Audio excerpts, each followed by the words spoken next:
దేవుని గ్రంథాన్ని చదువుకొని మనమందరము మన వాళ్ళకి వెళ్ళిపోదాం. మన వాక్య ధ్యానం కొరకై పేతురు రాసిన పత్రిక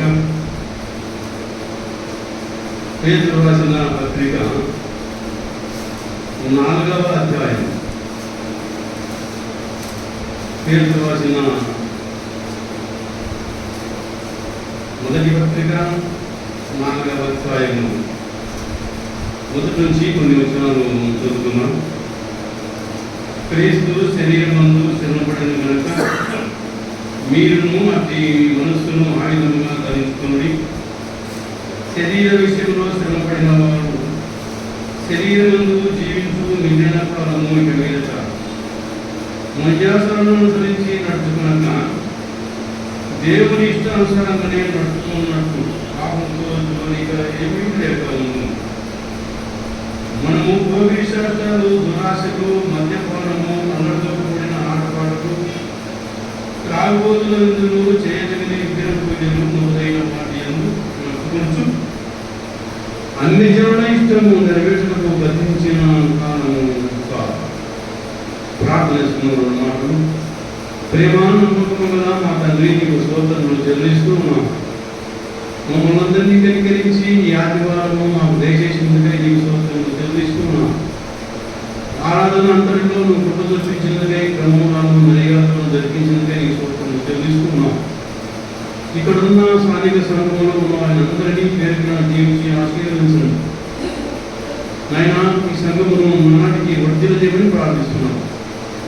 ఈ సమయంలో సదరమైన వాక్యాన్ని జీవించి ఆశీర్వదించండి.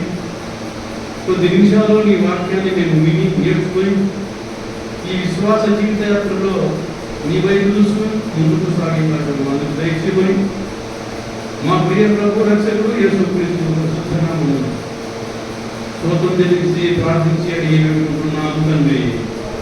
ఆమేన్. ప్రియమైన సహోదరి సహోదరులారా, మనం చదువుకున్న ఈ వాక్య భాగం ఇందులో 2 అంశాలు ఉన్నాయి. ఏమిటి అని ఆలోచిస్తే, ఒకటి దేవుని ఇష్టానుసారంగా బ్రతకాలి, రెండవది అన్ని జనుల ఇష్టం నెరవేర్చడానికి గతించిన కాలం కాదు. ఈ అంశాలు 2 ఉన్నాయి. ప్రభుని నమ్మనప్పుడు నీవు నేను అన్ని జనుల ఇష్టం నెరవేర్చిన వారం. మనం తాగుబోతుల విందులు, చేయదగిన విగ్రహ పూజలు, భోగిశాస్త్రాలు, దురాశలు, మద్యపానము, అల్లరితో కూడిన ఆటపాటలు ఇవన్నీ కూడా ఎప్పుడు చేసేవారు అంటే ప్రభుని నమ్మనప్పుడు చేసాము. అయితే ఇప్పుడు వాక్యం చెప్తా ఉంది, అది గతించిన కాలం ఇంకా అయిపోయింది, దాని జోలి పోతుంది. ఇంకా ఇప్పుడేమవుతుందని మనం ఆలోచిస్తే ప్రభువును అనుకున్న నీవు నేను మన అందరము దేవుని ఇష్టానుసారంగా నడవాలి. దేవుని యొక్క ఇష్ట ప్రకారం నడిచిన వారిదే పరలోక రాజ్యం, దేవుని రాజ్యం. మన ఇష్టానుసారంగా మన జీవిత యాత్రను కొనసాగించడంలో ప్రభు వచ్చినప్పుడు మనం ఎత్తబడం. అందును బట్టి నీవు నేను మనందరం కూడా ఇప్పటి నుంచి లేదా ప్రభు నమ్మిన కాలం నుంచి మనమందరము దేవుని ఇష్ట ప్రకారమే నడవాలి. నేను కొన్ని అంశాలు ఇష్టాన్ని గురించి చెప్పుకుంటూ వెళుతాను. దేవుని ఇష్టం ఒకటి, రెండవది అన్ని జనుల ఇష్టం. అన్ని జనుల ఇష్టము నెరవేర్చకు గతించిన కాలం అంటే ప్రభుని నమ్మనప్పుడు చేశాము, అది గతించిపోయింది, అది ఇప్పుడు పనికిరాదు. ఇప్పుడు మనమందరం కూడా నీవు నేను మనమందరం కూడా పరలోక రాజ్యంలో ప్రవేశించాలనుకుంటే ఇప్పుడు మనం ఏం చేయాలంటే దేవుని ఇష్ట ప్రకారం మనం చేయాలి. ధనవంతుల గురించి ఆలోచన చేస్తే 16 లూకా సువార్త 16వ అధ్యాయము 23వ వచనం నుంచి చదువుకుంటూ పోతే, తండ్రివైన అబ్రహామా నా యందు కనికరపడి తన వేలుకలను నీళ్ళలో నుంచి నాకు తనకు నాదను పంపుము, ఇక్కడ నేను యజ్ఞంలో యాతన పడుతున్నానని దేవుడు చెప్పారు ధనవంతుడు. అప్పుడు అన్నాడు అబ్రహాము అంటే, కుమారుడా, నీ జీవితకాలం అంతా నీకు ఇష్టం వచ్చినట్టు నడిచావు. నీకు ఇష్టం వచ్చినంత కాలము నీ ఇష్టం వచ్చినంత నీ ఇష్టానుసారంగా తినావు, తాగావు, సుఖించావు. అయితే నీ సృష్టికర్త దేవుని నువ్వు మరవలేదు, జ్ఞాపకం చేసుకోలేదు, మర్చిపోయావు. అందును బట్టి నీ ఇష్టాంతాన్ని జీవించారు కాబట్టి ఇప్పుడు ఈ అగ్నిగుండంలో కావాల్సి వచ్చింది చెప్పాడు అబ్రాహాము. మనమందరం కూడా ధనవంతుల లెక్క ఉండకూడదు, లేక అన్ని జనుల ఇష్టం నెరవేర్చడానికి గతించిన కాలం చాలా. ఇంకా ఇప్పుడు మనం చేయాల్సిన పని ఏమిటి అంటే, నీవు నేను మనందరము దేవుని ఇష్ట ప్రకారమే చేయాలండి. దేవుని ఇష్ట ప్రకారం చేసిన వారిదే దేవుని రాజ్యం. చూడండి, ఇప్పుడు మాట జ్ఞాపకం చేద్దాం. ఆదికాండము 5వ అధ్యాయం చెప్తారా? ఆదికాండము 5వ అధ్యాయము 21 చదువుతా చూడండి. ఆదికాండము 21వ ఆదికాండము 5వ అధ్యాయము 21వ వచనం కనపడుతుంది. 21 చదువుతారా? కనపడుతుంది. హనోకు 65 ఏళ్ళు బతికి మెతూషేలను కనెను. హనోకు మెతూషేలను కనిన తర్వాత 300 ఏళ్ళు దేవునితో నడుచుచు కుమారులను కుమార్తెలను కనెను. హనోకు దినములన్నీ 365 ఏళ్ళు. ఈ హనోకు జీవితం కనపడుతుంది ఇక్కడ. హనోకు మన లెక్కనే ఈ లోపల జీవించారు. ఆదికాండము 5వ అధ్యాయం చదువుకుంటూ పోతే ఆదాము 930 సంవత్సరాలు బతికాడు. మెతూషేల 969 సంవత్సరాలు బతికాడు. నోవాహు 950 సంవత్సరాలు బతికాడు. అది లెక్కకు రాలేదు. కానీ ఈ హనోకు నుంచి మనం జ్ఞాపకం చేసుకుంటే హనోకు 65 ఏళ్ళు బ్రతికి కుమారులు కుమార్తెలను కనెను. హనోకు దినములన్నీ ఎన్ని సంవత్సరాలంట? 365 సంవత్సరాలు. ఈ 360 సంవత్సరాలు కూడా దేవుని ఇష్ట ప్రకారం జీవించాడు. అందుబట్టి హనోకును దేవుడు చెప్తారా? హనోకును దేవుడు తీసుకొని పోయింది. దేవుడితో నడవాలండి. మనం పరలోకం చేరాలంటే మనం దేవుడితో నడవాలి. దేవుడితో నడవకుండా మన ఇష్టానుసారంగా మన జీవితం ఇష్టానుసారంగా మనం జీవిస్తే మన పరలోకము చేరలేము. ఈ హనోకు జీవితం ఆలోచిస్తే హనోకు 65 ఏళ్ళు బ్రతికి మెతూషేలను కనెను. మెతూషేలను కనిన తర్వాత 300 ఏళ్ళు దేవుడితో నడుచు కుమారుడు కుమార్తెలను కనెను. హనోకు దినములన్నీ 365 ఏళ్ళు. హనోకు దేవుడితో నడిచిన తర్వాత హనోకు దేవుడితో నడిచిన తర్వాత దేవుడి దగ్గరికి కొనిపోయిందండి. దేవుడితో నడిచిన తర్వాతనే కొనిపోయే. దేవుడితో నడవాలి. నీవు నేను అందరం కూడా దేవుడితో నడవకుండా మన ఇష్టానుసారంగా ధనవంతుల యొక్క అన్ని జన ఇష్టం నెరవేర్చి చేసుకుంటూ వెళ్ళామనుకోండి, మనం సర్వకానికి ఎత్తబడము, కృషి పెట్టబడము. కాబట్టి నీవు నేను కూడా దేవుని ఇష్ట ప్రకారమే మనం జీవించుకోవాలి. ఇంకో మాట మీకు జ్ఞాపకం చేసుకోండి. ఎబ్రీ పత్రిక అపోస్తలుడైన పౌలు ఎబ్రీ పత్రిక 11వ అధ్యాయంలో ఇంకో మాట మనం కనపడుతుంది. అక్కడ అపోస్తలుడైన పౌలు ఎబ్రీ పత్రిక 11వ అధ్యాయం కనపడుతుంది. 11వ అధ్యాయంలో ఒక మాట మనం జ్ఞాపకం చేసుకుంటే కనపడుతుంది. 11వ అధ్యాయము 5వ వచనం కనపడుతుంది. 5వ వచనం నేను చదువుతాను. విశ్వాసమును బట్టి హనోకు మరణము చూడకున్నట్టు కొనుకోబడెను. అతడు కొనిపోబడక మునుపు ఇదండి హనోకు సంగతి ఇక్కడ రాయబడి ఉంది. అక్కడ దేవుడితో నడిచాడు, కుమారుడు కుమార్తెలు కన్నాడు, 360 సంవత్సరాలు భూమి మీద ఉన్నాడు. ఆ తర్వాత హనోకును దేవుడు తీసుకుని పోయాడు. ఈ హనోకు ఎట్లా జీవించాడట? ఎట్లా జీవించాడట? విశ్వాసమును బట్టి హనోకు మరణము చూడకున్నట్లు కొనుకోబడిను. అతడు కొనిపోబడక మునుపడిందండి. ఎప్పుడన్నా హనోకు కొనిపోబడక మునుపు ఎట్లా జీవించాడు? ఆయన ఎట్లా జీవించాడు చెప్పండి? దేవుని ఇష్ట ప్రకారం జీవించాడు. హనోకు 365 సంవత్సరాలు, లేదా దేవుడు హనోకును తీసుకొని పోయేంత వరకు దేవుడితోనే.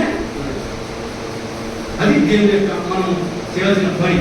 మనం దేవుడితో నడిస్తే హనోకును ఏ విధంగా తీసుకుపోయాడో మనం కూడా అదే విధంగా తీసుకుపోయాడు. హనోకు జీవిత విధానం కూడా కనపడతాం. 365 సంవత్సరాలు 65 సంవత్సరాలు బతికాడు. కానీ ఈ 365 సంవత్సరాలు కూడా దేవుడితో నడిచాడు. దేవునికి ఇష్టడుగా మనిషి ప్రకారం జీవించకూడదు, మనిషి ప్రకారం నడవకు. ఆయన ఏం చెప్పాడో అది చేయాలి. ఆరాధన ఎన్ని గంటలు? 10 గంటలు. ప్రతి ఆదివారం ఆరాధన, సంఘ కూడికలు ఇవన్నీ కూడా మన సంఘంలో పెట్టుకున్నాం కాబట్టి మనం అందరం కూడా సంఘంలో పాల్గొని పొందుతూ ఉండాలి.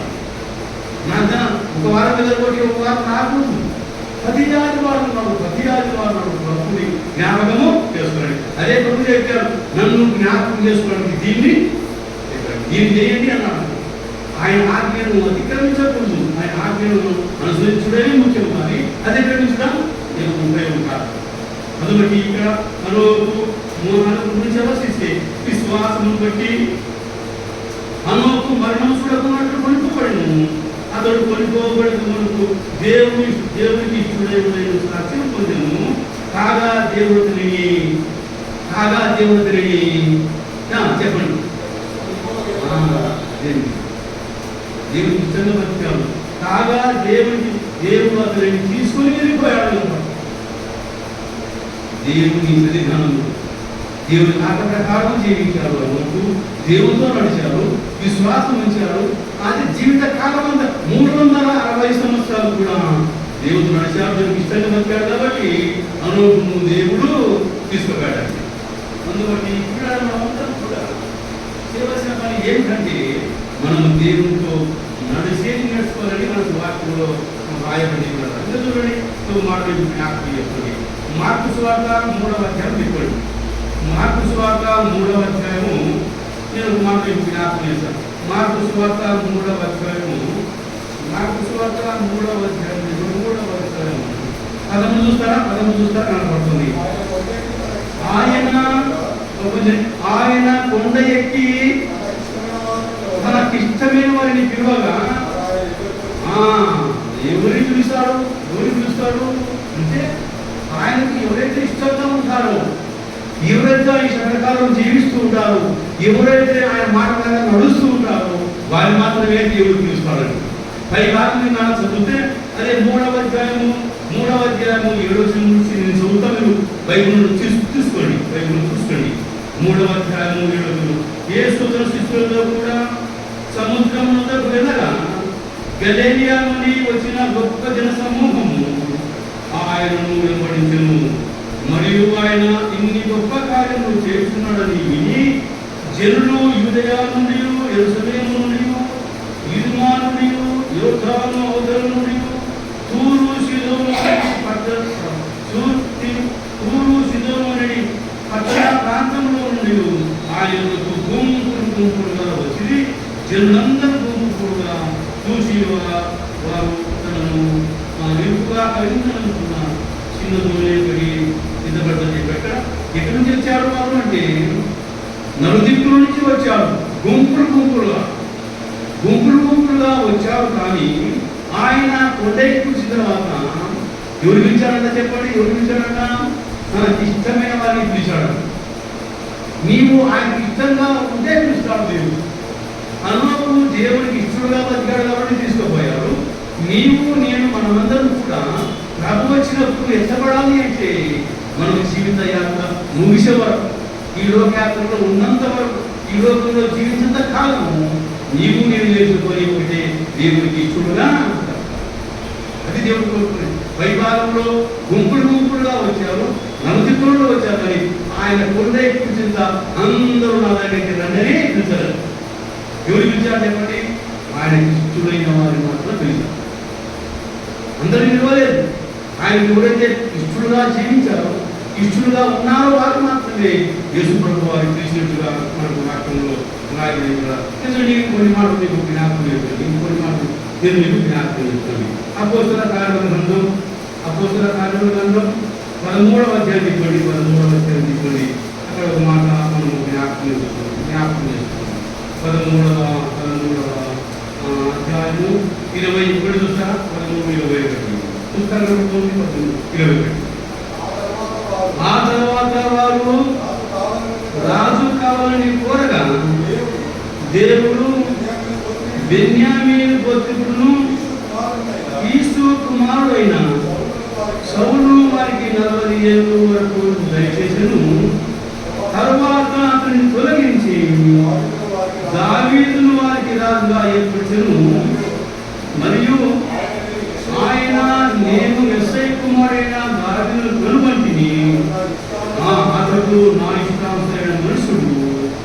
అతడు నా ఉద్దేశములన్నిటిని నెరవేర్చనని చెప్పి అతన్ని గురించి సాక్ష్యం ఇచ్చిన ఈ వచనాలను మనం ఆలోచిస్తే ఇశ్రాయేలు వారికి రాజున్న వారిని కొనియాడపడ్డారు. అయితే మొట్టమొదటి రాజు సౌలు రాజు దేవుడు నియమించారు, ఏర్పరిచారు, పెట్టారు. అయితే ఈ సౌలు యొక్క జీవిత విధానము దేవునికి ఇష్టంగా లేదండి. అంతా ఎదురి జీవిత యుద్ధంలో సత్యంత వరకు కూడా దేవునికి విజయం చూపిన వాడే కాదండి. అందును బట్టి ఈ సౌలు దేవుడు తొలగించారు. ఎవరిని నేనైనా నన్నైనా దేవుడికి ఇష్టంగా బతకపోతే నిన్ను లెక్కేయడు, నన్ను లెక్కేయడు, ఎవరికి కూడా లెక్కేయడు అండి. తొలగిస్తాడు ఆయన, లెక్కేయడు అన్నమాట. అయితే సౌలు తొలగించి దావీదును దేవుడు రాజుగా పెట్టాడు. ఈ రాజుని గురించి ఆలోచిస్తే, ఈ దావీదుని గురించి ఆలోచిస్తే కనబడుతుంది 22 తర్వాత అతనిని తొలగించి దావీదును వారికి రాజుగా ఏర్పరచును. మరియు ఆయన నేను ఎస్ఐకుమైన దావీదును కనుగొని అతడు నా ఇష్టానుసారుడైన మనిషి, దేవుని ఇష్ట ప్రకారంగా జీవించాడండి. వస్తే ఆ విషయంలో కూడా తప్పు చేశాడు కానీ దిద్దుకున్నాడు. ఆ తర్వాత జీవిత కాలమంతా కూడా దేవుడికి ఇష్టడుగానే జీవించాడండి ఈ దావీదు. నీవు నేను మనమందరం కూడా చేయవలసిన పని ఒకటి, మనం దేవుని ఇష్ట ప్రకారమే చేయాలి. మనం ఆలోచించినప్పుడు చదువుకుంటూ వస్తున్నాం. హనోకు గురించి చదువుకున్నాం. హనోకు దేవునికి ఇష్టంగా జీవించాడు. 365 సంవత్సరాలు దేవుడు నడిచాడు. దేవుడు అతనిని తీసుకుపోయాడు. దావీదు ఇక్కడ మనం చూసినప్పుడు దావీదు కూడా దేవుని ఇష్టానుసారంగా బతికాడని అనుకుంటాయి. మాకు సువార్త 3వ అధ్యాయం 11 చదువుకున్నాం కదా మనము. ఆయన కొండ ఎక్కి తనకి ఇష్టమైన పిలువగా ఆయన దగ్గరికి అంటే ఎవరైతే ఆయనకి ఇష్టంగా బతుకుతారో, ఎవరైతే ఆయన ఇష్ట ప్రకారం జీవిస్తూ ఉంటారో ప్రభు వచ్చినప్పుడు వారు మాత్రమే పిలుస్తాడు, వారు మాత్రమే పరలోకానికి ఆయనతో పాటు తీసుకుంటారు. అందుబట్టి కూడా మనమందరం కూడా నీవు ప్రభుత్వం పరలోకం పోవాలంటే మనం దేవుని ప్రకారమే జీవితం. ఇది మన ప్రాముఖ్యమైన సంగతి. నిజంగా ఇంకొన్ని మాటలు జ్ఞాపకం. అపోస్తలుడైన పౌలు కొరింథీయుల పత్రిక లేదు. అపోస్తలుడైన పౌలు కొరింథీయుల రాసిన పత్రిక 10వ అధ్యాయం 10వ అధ్యాయం కనపడుతుంది. 10వ అధ్యాయము ముందు నుంచి కొన్ని వచనాలు నేను మీకు జ్ఞాపకం చేస్తాను. సహోదరులారా, ఈ సంగతి మీకు తెలియకుండా నాకు ఇష్టం లేదు. అదేమనగా మన పితరులందరూ మేము కింద నడిచి వారందరూ సముద్రంలో నడిచిపోయి అందరూ మోషేను బట్టి మేఘములోను సముద్రములను బాప్తిస్మం పొంది అందరూ ఆత్మ సంబంధమైన ఒకే ఆహారం గురించి అందరూ ఆత్మ సంబంధమైన ఒకే పాటను పానం చేసి ఏదైనా తమ్మును వెంబడించిన ఆత్మ సంబంధమైన బండలు తాగి ఆ బండ తీస్తే అయిపోతుంది. అయితే వారిలో ఎక్కువ మంది దేవునికి ఇష్టలుగా లేకపోయి కనుక అరణ్యంలో భరించబడి వచ్చారండి. మీరు ఎక్కడ వచ్చారు చెప్పండి, ఎక్కడ వచ్చారు? ఐగుప్తుడు వచ్చారు. మోసేగా నడిపించాడు దేవుడు. ఆ తర్వాత మోసే ఎక్కడ నడిచాడు. కానీ అయితే రాను వాళ్ళ జీవితం అంతా కూడా ఏమైందంటే దేవుని ప్రకారం వాళ్ళు జీవించిన వారు మన్నాను తిన్నారు, సముద్రంలో దాటారు, మాంసం తిన్నారు, ఆ తర్వాత నీళ్లు తాగారు, ఏది కావాలంటే అది ఇచ్చాడు. కానీ అయితే వాళ్ళ జీవిత విధానము దేవునికి ఇష్టడుగా జీవించలేదు. అందుకని నేను మరణాన్ని జ్ఞాపకం చేస్తుంది, మరణాన్ని జ్ఞాపకం చేస్తాను. 10వ అధ్యాయము 5వ చూడండి. 10వ అధ్యాయం 5వ చూడండి. అయితే వారిలో ఎక్కువ మంది దేవునికి ఇష్టడుగా ఉండకపోయి కనుక అరణ్యంలో అరణ్యంలో సంబోధించబడింది. తీసుకుంటారు, పాలను పొందుతారు, కనుక చేస్తారు, అన్ని బాగా చేస్తారు. ఈ సమయంలో దేవునికి ఇష్టంగా బతకపోతే తీసుకునే ప్రయత్నం లేదు, అసలు తీసుకునే ప్రయత్నం లేదు, కాను వేసిన ప్రయత్నం లేదు. అయితే ఏం చేయాలి చెప్పండి? మనమందరం కూడా డబ్బులు ఆరాధనలో పాల్గొంటూ పొందే నీవు నేను మొదట మనము దేవునికి ఇష్టడుగా బతకాలి. దేవునికి ఇష్టడుగా బతకపోతే రొట్టె తీసుకున్నా ప్రయోజనం లేదు, రసం తీసుకున్నా ప్రయోజనం లేదు, కాంగ్రెస్ ప్రజలు లేదు, ఇవన్నీ లెక్కకు రావాలి. ఇంత ఏది లెక్కకు వస్తుంటే మనం దేవుడికి ఇష్టంగా జీవిస్తున్నానండి, అదే లెక్క. ఆయన కొండ ఎక్కి మనకి ఇష్టమైన వాటిని పిలవగానే పడతాం, ఆయన పిలవకపోతే పడతాం, పిలిస్తే పెట్టబడతాం. అందుకని ఆయన వస్తాడు, ఆయన ఎప్పుడు వస్తాడో తెలియదు. చెప్పాడు అన్నమాట యెహోవా సువార్త 14వ అధ్యాయంలో, మీ హృదయములను కలవరపడి దేవుని విశ్వాసం ఉంచారు, ఆయన విశ్వాసం ఉందండి. నేను వెళ్ళిపోయి నీకు స్థలము సిద్ధపరిచి నేను మరలా వస్తాను, వచ్చి నేను స్థలంలో మీరు మరలా వచ్చి నేను మిమ్మల్ని తీసుకోవాలి. ఆయన తీసుకపోవాలంటే ఏం చేయాలి చెప్పండి? ధనవంతుడిగా జీవిస్తే మనం తీసుకుపోతాడు ఆయన. దేవుని ఇష్ట ప్రకారమే చేయాలి, దేవుని ఇష్ట ప్రకారమే జీవించాలి. 10 మంది కన్యకలు ఉన్నారు కదా, 10 మంది కన్యకలు 5 మంది బుద్ధి విన్నవారు, 5 మంది బుద్ధి లేని. నూనెలో సిద్ధంగా నూనె లేదు. వాళ్ళ దగ్గర బైకులు ఉన్నాయి, వీళ్ళ దగ్గర బైకులు ఉన్నాయి. వాళ్ళ వచ్చేటప్పుడు కొన్ని చోట్ల పండుకున్నారు, వీళ్ళు వచ్చేటప్పుడు పండుకున్నారు. పెళ్లి కుమారుడు వచ్చినప్పుడు ఇదిగో పెళ్లి కుమారుడు వస్తున్నాడు స్వరమైన పడినప్పుడు ఈ డ్యూటీలు ఆగిపోయాయి. డ్యూటీలు అయిపోయినాయి కాబట్టి డ్యూటీలో నూనె ఉన్న వారు మాత్రము పెళ్లి కుమారుతో పాటు వెళ్ళిపోయారు. తలుపు వేయబడింది. ఇవి కొరడీగా పోయారు, కొరడీగా వేసారు కదా, తలుపు వేయబడింది. అప్పుడేమనంటే అయ్యా అయ్యా తలుపు తీయబడింది. అప్పుడేమన్నా ప్రభు అంటే మీరు ఎవరో మీ జీవితం బాగాలేదు. 5 మంది జీవితాలు బాగున్నాయి కానీ మీరు 5 మంది జీవితాలు బాగలేవు. మీరు ఎవరు నాకు తెలియదు అన్నాడు. అందుబట్టి నీవు దేవుని ఇష్ట ప్రకారమే ఆయన మాట అనుభవం ఎట్లా జీవించాడో మనము కూడా జీవిస్తున్నాం. ఆ విధంగా నడుస్తే, ఆ విధంగా జీవిస్తే, ఆ విధంగా ప్రవర్తిస్తే తప్పనిసరిగా ప్రవర్తించినప్పుడు ఎత్తపడతాం, లేకపోతే విడవపడతాం. యేసు ప్రభుని రాకడ ఏ వేళ వచ్చునో, యేసు వాక్యం ధ్యానముతో నే మరకనేయుందుము. యేసు ప్రభుని రాకడ బుద్ధిగా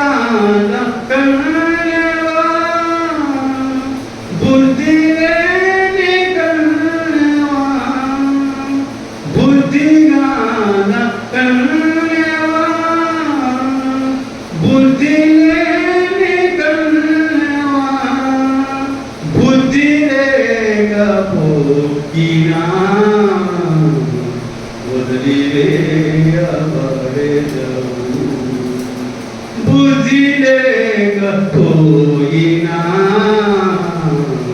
వదిలివేయబడెదవు. యేసు ప్రభు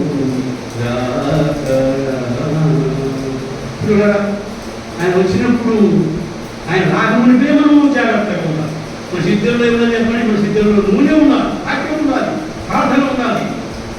ప్రతిరోజు లేచి చదువుతూ ఉండాలి, ప్రార్థన చేసుకుంటూ ఉండాలి. బయటకు వెళ్ళినప్పుడు ప్రార్థన చేసుకోవాలి, వచ్చే తర్వాత ప్రార్థన చేసుకోవాలి. ఎప్పుడు మన సిద్ధంలో నూనె ఉంచుకుంటే తప్ప మనం ఆయన వచ్చినప్పుడు మనము ఎత్తపడతాం.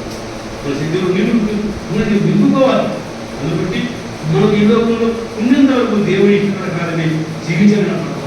ఐగుప్తు నుండి వచ్చారు, సముద్రంలో దాటారు, మాంసం తిన్నారు, మన్నాలు తిన్నారు, ఆ తర్వాత అన్ని చేశారు. కానీ చివరికి దేవునికి ఇచ్చుడుగా లేనందువలన అరణ్యములో సంపాదించబడి ఇష్టంగా లేకపోతే ప్రార్థన చేసినా పెట్టమే, వాక్యం చెప్పిన పెట్టమే, ఏం చేసినా కూడా పెట్టమే అని మనం గమనించుకోవాలి.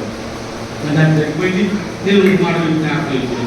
దేవుని మంచి సువార్త 6వ అధ్యాయం చెప్పండి. మంచి సువార్త 6వ అధ్యాయంలో దేవుని మాటలు జ్ఞాపకం చేస్తాం. రెండు మాటలు జ్ఞాపకం చేస్తాం. 6వ అధ్యాయము 38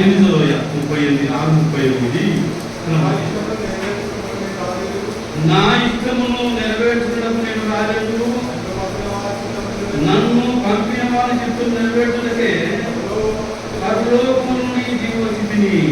ఇక్కడ శ్రవణ వార్తలు ఏమిటేమి ఆలోచిస్తే యేసుక్రీస్తు వారు పరలోకముని దిగి వచ్చి ఆయన ఇష్టానుసారంగా జీవించడానికి ఆయన రాలేదు. తండ్రి యొక్క చిత్త ప్రకారం నెరవేర్చడానికే కూడా మందికి వచ్చాడు. తండ్రి ఇష్టం ఏమిటి? పాపలకు ప్రాణం పెట్టని, పాపను రక్షించడానికి, నిన్ను నన్ను రక్షించడానికి, నిన్ను నన్ను పరలోకానికి తీసుకుపోయి చూడడానికి నా ఇష్టమును నెరవేర్చడానికి నేను రాలేదు. నన్ను పంపిన వాడిని మరి పంపిన వాడి చిత్తం నెరవేర్చడానికి నేను పరలోకం నుండి దిగి వచ్చినాను. ఎందుకంటే కూడా ఆయనకి ఇష్టంగా ఈ లోకంలో 33 సంవత్సరములు ప్రభు జీవించాడు. 33 సంవత్సరాలు కూడా దేవుని ఇష్ట ప్రకారంగా చేశాడంటే తండ్రి ఏం చెప్పాడో అదే చేశాడు. తండ్రికి విధేయుడే జీవించాడు, తండ్రికి లోబడి జీవించాడు, తండ్రి చిత్త ప్రకారమే జరిగించాడు. చివరికి శిలువలో ప్రాణం పెట్టాడు. నీ కొరకు నా కొరకు మనందరం ప్రాణం పెట్టి సమాజ చేయబడి తిరిగి 3 మృత్యులు చేయడం పరలోకానికి ఆరోపణమైంది. ఇప్పుడు తండ్రి పొరపాటున ఆశీనుడై నీ కొరకు నా కొరకు మనందరి కొరకు ఇప్పుడు విజ్ఞాపన ప్రేమామయ దయామయ ఆయన తిరుగుడు రక్తాన్ని కాల్చకపోతే మనకు రక్షణ లేదు. ఆయన ఈ లోకంలో నిష్ఠాసన చేసిందే మనకు కూడా పరలోక రాజ్యం లేదని వాక్యం చెప్తాం. అందుబట్టి కూడా మనందరూ కూడా దేవుని శుభాకారాలు చూసుకొని వాక్యం కలపడుతుంది. ఇప్పుడు మన శుభాకారం కూడా 8వ అధ్యాయంలో పేపర్ తీసుకుని కనపడుతుంది. 8:29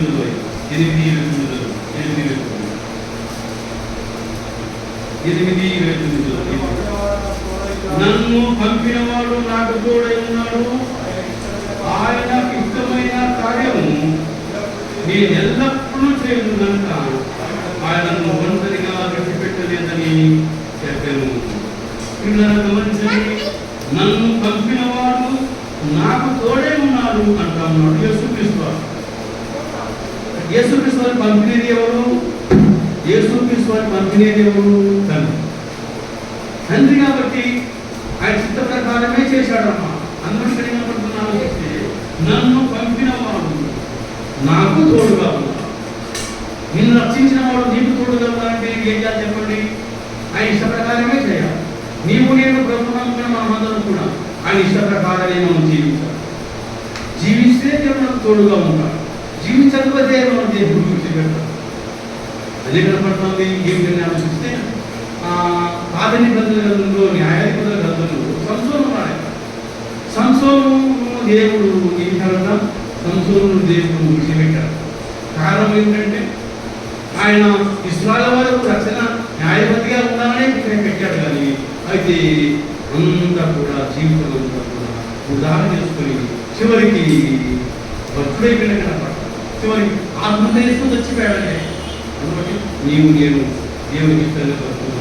కాబట్టి ఎక్కడ ముగిస్తుంది టైం అవుతుంది. ముగిస్తాను. ఇవ్వ సుమారు 5వ అధ్యాయం 21 చూడండి. 5:21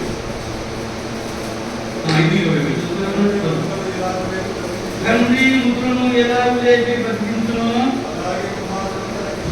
అలాగే కుమారుడును తనకి ఇష్టం వచ్చిన వారిని. ఇది బాగా గమనించాలి. నీవు నేను మనందరం ఏం రాయబడింది ఇక్కడ అంటే ఏం రాయబడింది? తండ్రి ముద్రను ఎలా లేపి బ్రతికించును అలాగే కుమారుడును తనకి ఇష్టమైన వారిని తనకి ఇష్టం వచ్చిన వారిని ఏం చేస్తారంటే బ్రతికిస్తాడు. తనకి ఇష్టంగా వస్తే బ్రతికిస్తాడు. రాజులు బయటికి రామన్నాడు. వచ్చాడా లేదు? రాజులు వచ్చాడు. రాజులు తనకి ఇష్టమైన కార్యము యేసుక్రీస్తు చెప్పినట్టు విన్నాడు, ప్రేమించాడు. ఆయన రాజు యేసుక్రీస్తు వారు కూడా రాజును ప్రేమించాడు. రాజును కూడా యేసుక్రీస్తు ప్రేమించాడు. అందుబట్టి చనిపోయిన తర్వాత 4 రోజులైన తర్వాత యేసుక్రీస్తు వారు మన దగ్గరికి వెళ్ళి రాజులు బయటికి రామంటే రాజులే బయటికి. కారణం ఏంటంటే రాజు యొక్క జీవిత విధానం ఇష్టంగా వచ్చారు. రాజులు అని రాజు రక్తాలు అని వీళ్ళందరూ కూడా కుటుంబంలో 3 కూడా ఆయుష ప్రకారం జీవితులయ్యా. ఇప్పుడు చనిపోయి 4 రోజులు అయిపోయింది, చనిపోయాడు, ఇప్పుడు బాధపడ్డారు అని అంటే యేసుక్రీశ్వరాన్న మాట. అమ్మా నా విశ్వాసం ఇచ్చిన వాడు చనిపోయిన బ్రతుకుతాడు అన్నాడు. చనిపోయిన నాశనం లేదు. కాబట్టి ఈ మాట నమ్ముతున్నామా మాట్లాడితే అవునయ్యా నమ్ముతున్నాను. అప్పుడు ప్రభు అంటున్నాడు, నీవు నమ్మిన ఎడలా, చెప్పండి, మీరు నమ్మిన ఎడలా దేవుని వైపు, నీవు నమ్మిన ఎడలా దేవుని మహిమను చూచెదవు. నీవు నమ్మిన ఎడలా దేవుని మహిమను చూచెదవు. అబ్రాహాము దేవుని నమ్మెను, నీతిగా అతడు తీర్చబడెను. అబ్రాహాము దేవుని నమ్మెను, నీతిగా అతడు తీర్చబడెను. వాగ్దానములను చేసిన దేవుడు, వాగ్దానములను చేసిన దేవుడు ఇస్సాకును అనుగ్రహించెను. నీవు నమ్మిన ఎడలా దేవుని మహిమను చూచెదవు. నీవు నమ్మిన ఎడలా దేవుని మహిమను చూచెదవు. నమ్మితే దేవుని మహిమను చూస్తాం, నమ్మకపోతే దేవుని మహిమను చూడాలి. నీవు నేను ప్రభువు మనందరము ఈ జీవిత యాత్ర ముగిసే వరకు ప్రభువు నమ్మకంగా జీవిస్తాం, ప్రభు ఇష్టంగా జీవిస్తాం. ప్రభు వచ్చినప్పుడు మనందరం కూడా ఎత్తపడతాం. అటు కృపదేవుడు చెప్పిన నాకు విన్న మీ ఎదుటి దేవుడు అనుగ్రహించుగాక. ఆమేన్. కరుణ తల్లి కాదు.